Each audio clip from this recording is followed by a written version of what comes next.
Well, first of all, I mean, every parent tells their kids, every responsible parent tells their kids that they'll always be there for them and that they'll always protect them. Well, obviously, that's not necessarily the truth. And I wasn't able to be there for her and I wasn't able to protect her. But I was willing to do whatever was necessary to get her back. And I would have gladly changed places with her. That wouldn't have been an issue at all.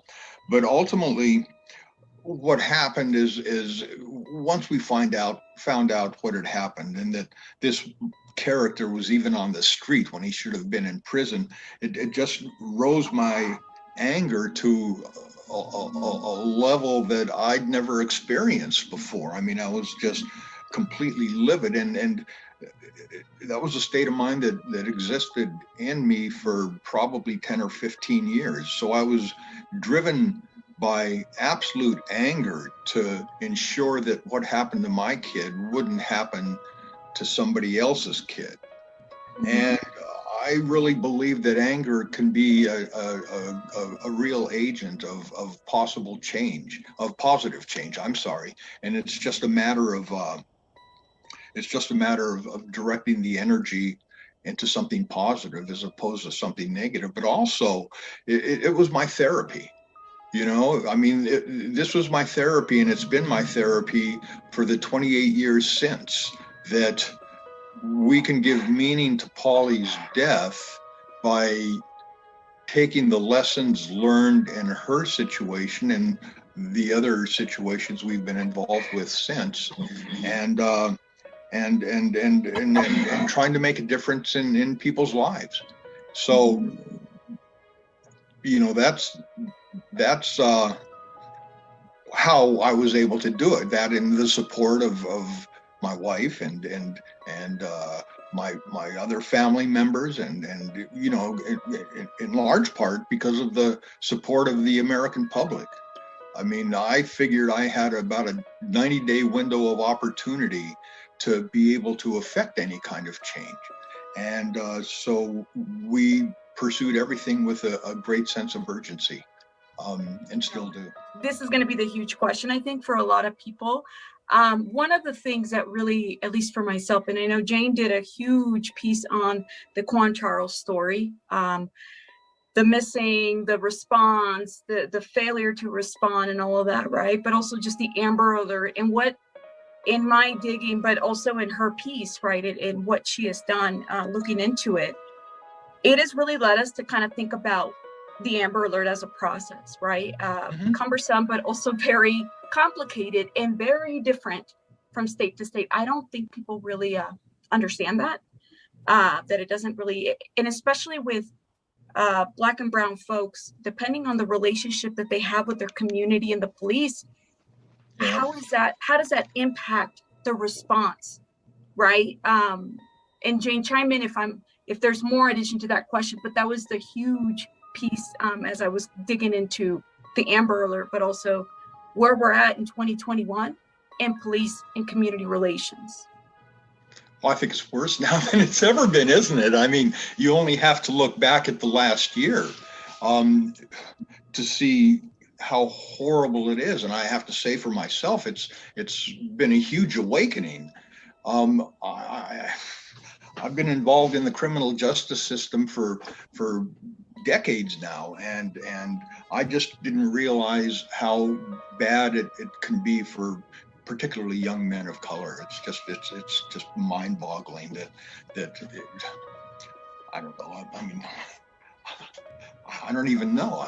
I mean, we were watching something on TV just the other day where they were talking about FHA home loans after World War II. And it turned out that like 98% of the people that qualified for them were white guys, white veterans. I mean, I never knew those things. And when I started this conversation with you, I said that the National Center creating the nationalizing the Amber Alert was both good and bad. It was good in the sense that it brought this issue up about how to respond to missing children. But it was rolled out in such a way and it was created in such a way that that local jurisdictions have no control really over the Amber Alert. And Amber Alerts, unlike criminals, don't cross state lines generally. So if you're in a remote corner, if you're up in northeast California, near the borders of Idaho and Oregon, and you have a child kidnapped, people in San Diego are going to know about it before anybody in either Oregon or Idaho are going to be notified about it. And, you know, that makes absolutely no sense at all. And, you know, I think it's fair to say that the children that get the most attention are the white kids. I mean, I've always been cognizant of that if I was a black guy and Polly was a little black girl, I don't know that we'd have ever gotten the kind of attention that we got. You know, I accept that. I don't tolerate it, and I don't think it's fair, but I think it's the way it is. But the way this whole Amber Alert system was set up is so rigid. And it's so rigid that it's difficult for a missing kid to even qualify for it, regardless of who that kid happens to be. And once the distribution is made or the decision is made to issue an Amber Alert, generally many hours have gone by. So you've really lost any opportunity to have a rapid response to the kidnapping itself. And because of the geographical restrictions, you're containing your Amber Alert in ways that certainly don't serve the child themselves. It's interesting because about 10 years ago, you've done several interviews. I know you've gone to schools and educate people, but about 10 years ago, you had responded the same way about children of color not getting the same type of response. And here we are, right, where it's like... It happens more with children. There's criticism that it's the missing white kids or the missing white adults, specifically women, who tend to get the most attention. How much validity is there to that? Is it an accurate criticism? Yes. No, it is absolutely an accurate criticism, but there are... What has changed and what needs to change? My other question, and Jane, cut me off if you want to chime into any other more questions that you may have, but I have a question. I did a little piece on the Lashaya Stein missing story. Your foundation helped the family, and I believe you guys had helped them with flyers and whatnot. And it was you know, she has not been found. She's still missing. And the eerie thing that we found was, you know, we could see her walking away from the frame on public surveillance, and then she's never found again. There was a recent update, I believe in November, where they went to go do some searching of a rental property because they believe there might be some type of DNA or some evidence there. Your foundation has helped people. Help me understand what that criteria looks like. When does the Klaas Foundation kind of come in and say, we're going to provide additional support? What does that look like? Well, first of all, before we ever get involved in any case, we need to be invited into the case. We never just impose ourselves. We don't just sort of, you know, say we're here to whatever, save the day or whatever. So we have to be contacted either by a family member or by the jurisdictional law enforcement agency. And then there's basically a sheet that we follow, getting all of the relevant information and then make a determination as to what kind of assistance we can offer the family. So we'll talk to the family members, we'll, you know, make a preliminary decision to assist, let's say in search and rescue, whether it's a local case where we can send a whole team out, or if we have to fly somebody out to the location. But we talk to law enforcement first and make an assessment as to whether or not they think that we can offer any kind of a service to the family. And we then make a determination based on that as whether we can assist with flyer distribution, which is all electronic now. It's not paper distribution at all. Or whether we need to send a team out, or we need to send an individual out, or whether we just want to be or are best serving the case by simply being consultants in the case, or whether it's something that's completely, out of our mission whatsoever. So like last year, we took 179 calls, and we, which was the busiest year we've ever had. 2020, who'd have thought it? It was the busiest year we've ever had, but we had 179 calls, and they were broken up between missing persons, missing adults, human trafficking victims.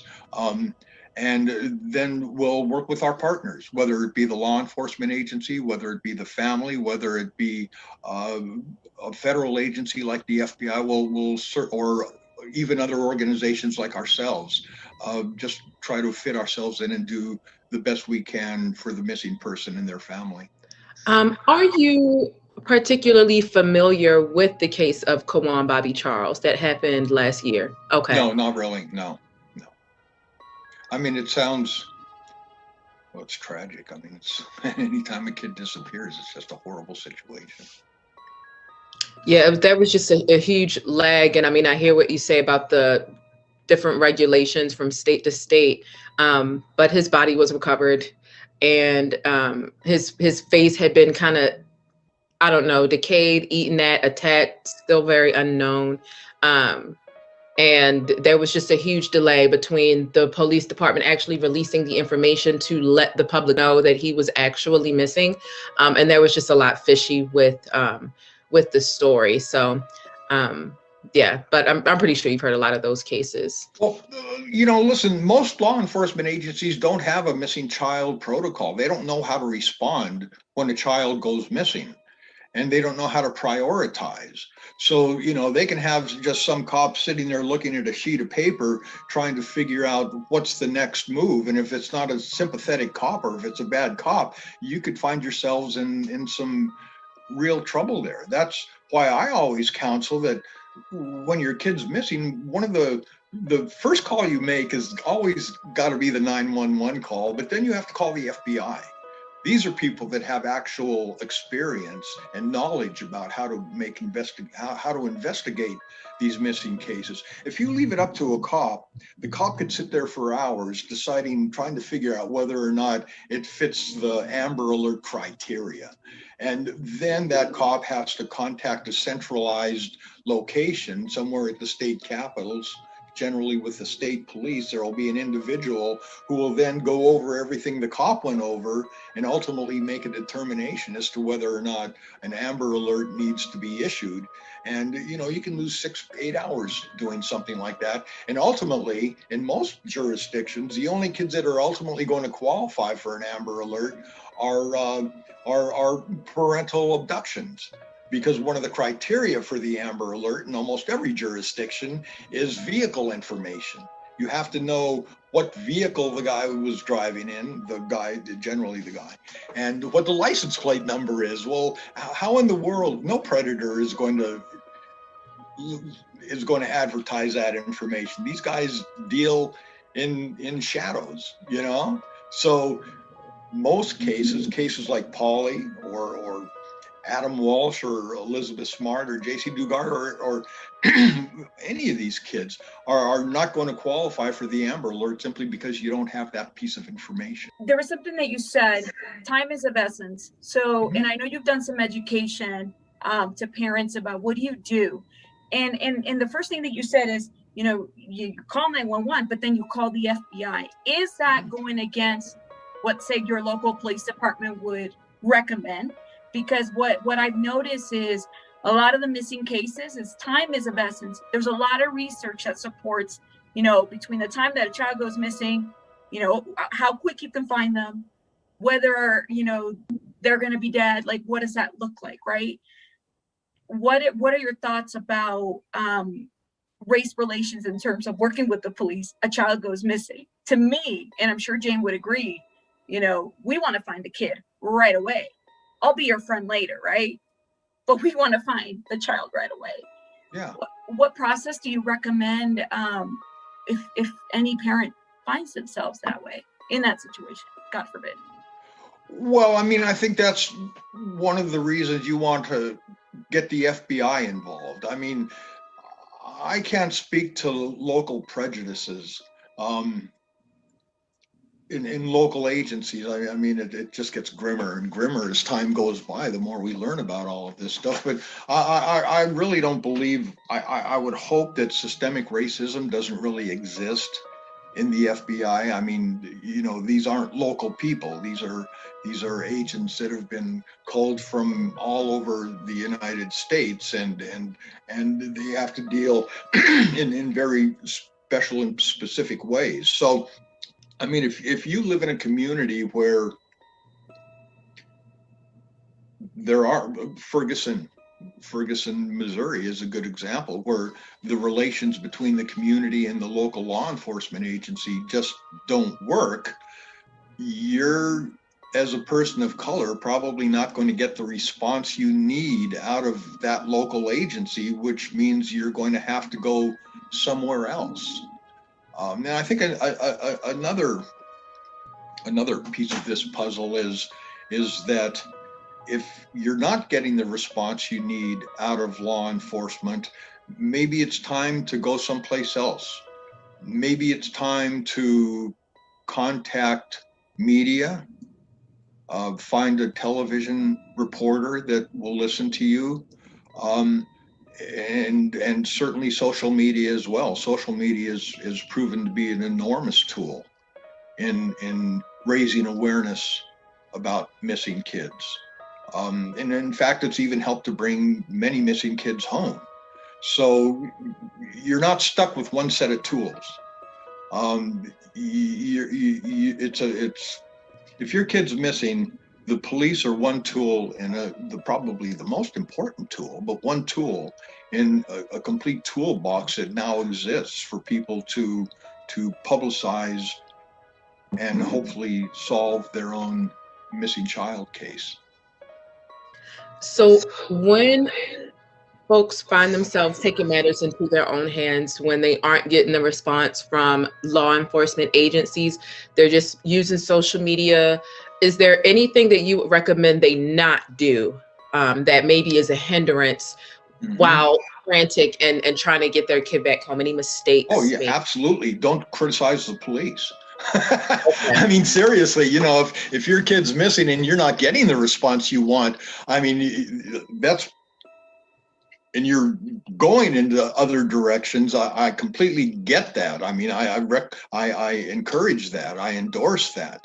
But during an ongoing case, particularly in the early days of an ongoing case, you don't want to create an adversarial relationship with law enforcement, because at the end of the day, they are the investigators. You know, they are the ones that are going to probably hopefully have the largest and most positive impact upon the case.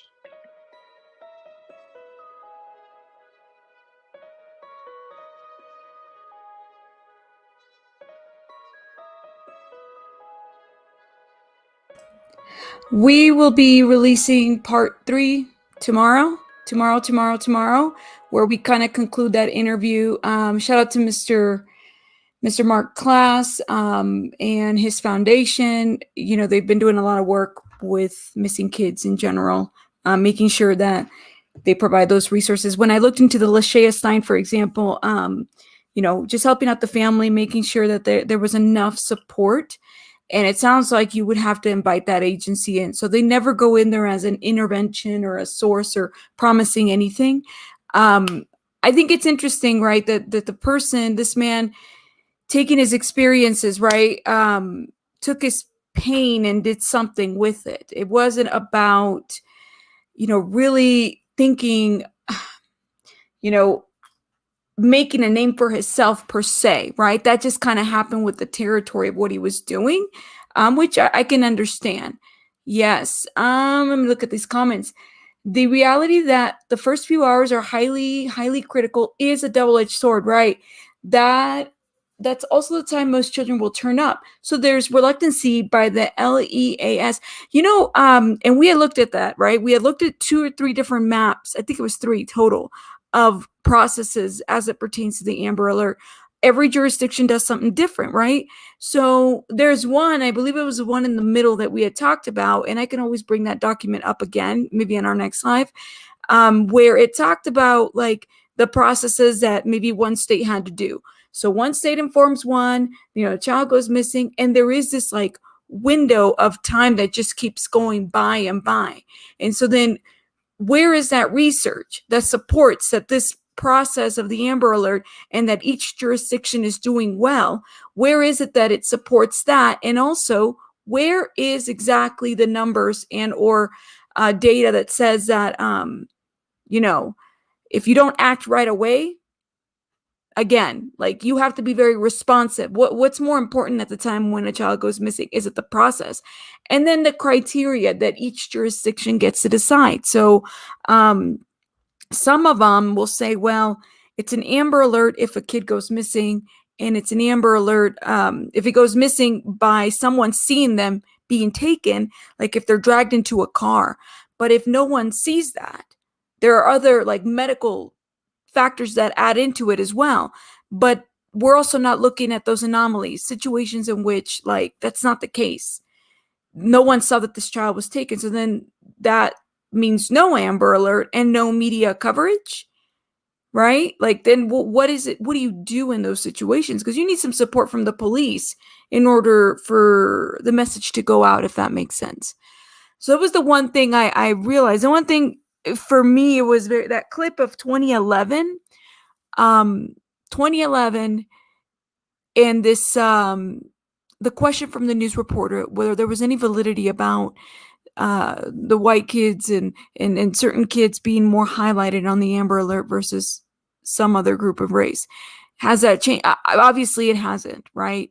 But I also feel like we don't have enough data and or reporting about who and what goes missing, because each jurisdiction is taking and reporting its own data. So if the Amber Alert funds a lot of jobs, I don't want to lose my job, right? Let's get some independent reviewers to help out in that situation. That's my thought. I know a lot of you guys had made great suggestions yesterday. So I'm just kind of looking and thinking of a bigger picture, but I have to go back to what got us started in this journey, right? That was the Kwame Bobby Charles story, and looking in the failure of an Amber Alert being called. And then the excuse being that, well, we didn't have enough technology. We're not trained. So it's always that, right? And we're a smaller police station. It's always that, right? Yeah, that's a good point. I think parental abductions also start when a parent doesn't return a child after scheduled custody, like after their weekend. So the adult who has a child is known. Yeah. So it's almost like the abductor has to be known for an Amber Alert. But I mean, human trafficking is no joke, right? We know that exists, and we know that maybe this is something to just like, we need to figure something out in terms of the system. Does it really work? I don't know if it does. So it's an easy call, and those can get tracked into the alert. That's right. So that's an easy track in general, right? You know who your perpetrator is. And let me tell you, I would hate to say, well, we got to call everybody, everything needs an Amber Alert. But the criteria that comes about a missing kid, you have to think about those situations in which maybe it's not a parent, maybe it's someone else, and maybe nobody saw this child be taken, right? Those are huge, which a lot of these people, especially on the thumbnail that I showed, Alicia Navarro is an example. She didn't, have any Amber Alert right away. She had a different level. She had a medical situation that they looked at, but it didn't come until hours, if not a day after that it was pulled into effect for her to face to be in the media. I know kids can run away, but kids can run away and also meet, questionable people, right? Yes, time is very important. Damn, these LEAs doing their own reporting will never get correct information. They need independent reviews. Yes, remember we had talked about that yesterday. That way we can really understand what's going on with these agencies, corruption. And one thing I had asked you guys is go to your state, figure out what your Amber Alert criteria looks like. check it out. See what if it's by department, or is it a state-run decision? Who's your Amber Alert coordinator? Those are things that we never really think about until it's either too late or really like just a crazy situation, right? So things to do to kind of, if you're off today or bored or whatever, just check it out. And then you'll start learning, well, okay, so then if this media reporter or this office is not going to, help me understand how to report my kid, where do I go next? It's always good to have a plan, right? You should always have a plan about things that you don't want to plan about, right? Yeah, nonsensical. We all have this technology, can't even in some cases monitor personal cell phone information, yet cannot properly document this info. That's right. That's right. Very, very true. Hey, Rabbit Mods. Oh, my heart is broken at this time. Oh, yes, I would say so. So I think that what I learned, especially, and mind you, tomorrow's the conclusion of this situation. I have learned so much about this system, right? Where do we put our money? Because those are grants, right? And also some of it's grant funded, but what is actually funded like through federal? What's funding? What is our taxes going to? And we'll get into that more tomorrow on that conversation. But just check out your local agency. Just check and see, especially if you've siblings or small kids or whatever. Figure out what that criteria looks like. Yeah, I think a big problem, and maybe a starting point, is finding research on which criteria seems to be effective.